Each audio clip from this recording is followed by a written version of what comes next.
Bottega Errante Edizioni. Ich bin Daniel Schulz und ich bin der Autor von Wir waren wie Brüder. Das Buch erscheint in Italien im Herbst und damit ihr wisst, worauf ihr euch einlasst, erzähle ich euch kurz, worum es darin geht. Wir waren wie Brüder ist eine Geschichte über das Ende des Sozialismus in Ostdeutschland und darüber, wie der Kapitalismus dort beginnt.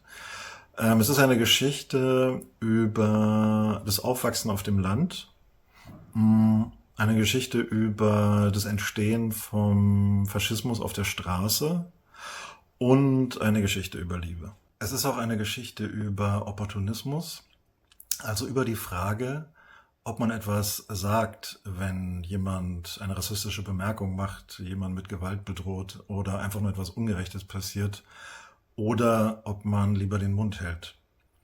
Und es ist eine Geschichte über den Preis von Anpassung, Schweigen und Opportunismus. Es ist nämlich auch eine Geschichte über die Sprachlosigkeit, die mit der Anpassung kommt. In der Geschichte begleitet ihr einen Ich-Erzähler. Dieser Ich-Erzähler wächst in den 90er Jahren auf dem Land in Ostdeutschland auf. Diese Zeit wird heute als Baseballschlägerjahre bezeichnet, weil damals Neonazis weite Areale in Ostdeutschland, aber auch anderswo in Deutschland faktisch beherrscht haben.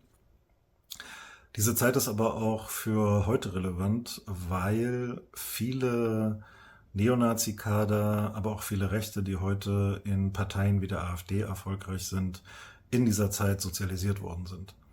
Wenn man also verstehen will, warum diese Leute heute so handeln, wie sie handeln, wo sie ihr Selbstbewusstsein hernehmen, wo sie ihre Lust an der Grenzüberschreitung hernehmen, dann kann man dazu viel in der Geschichte des Ich-Erzählers in Wir waren wie Brüder finden. Die Geschichte, die ich erzähle, ist eine Geschichte in Deutschland, aber es ist keine deutsche Geschichte. Es ist eine universelle Geschichte über die Attraktivität von Faschismus für junge Menschen, für junge Männer vor allen Dingen. Es ist eine Geschichte über das Versprechen von Brüderlichkeit in Jungsklicken, die im Zweifelsfall sehr fragil ist, wenn es darauf ankommt. Es ist eine Geschichte über das, was wir heute toxische Männlichkeit nennen. Es ist auch eine Geschichte über Zärtlichkeit in der Gewalt, über die Graustufen zwischen beidem. Ich glaube also, dass ihr dieses Buch auch in Italien gerne lesen werdet und wünsche euch dabei viel Spaß.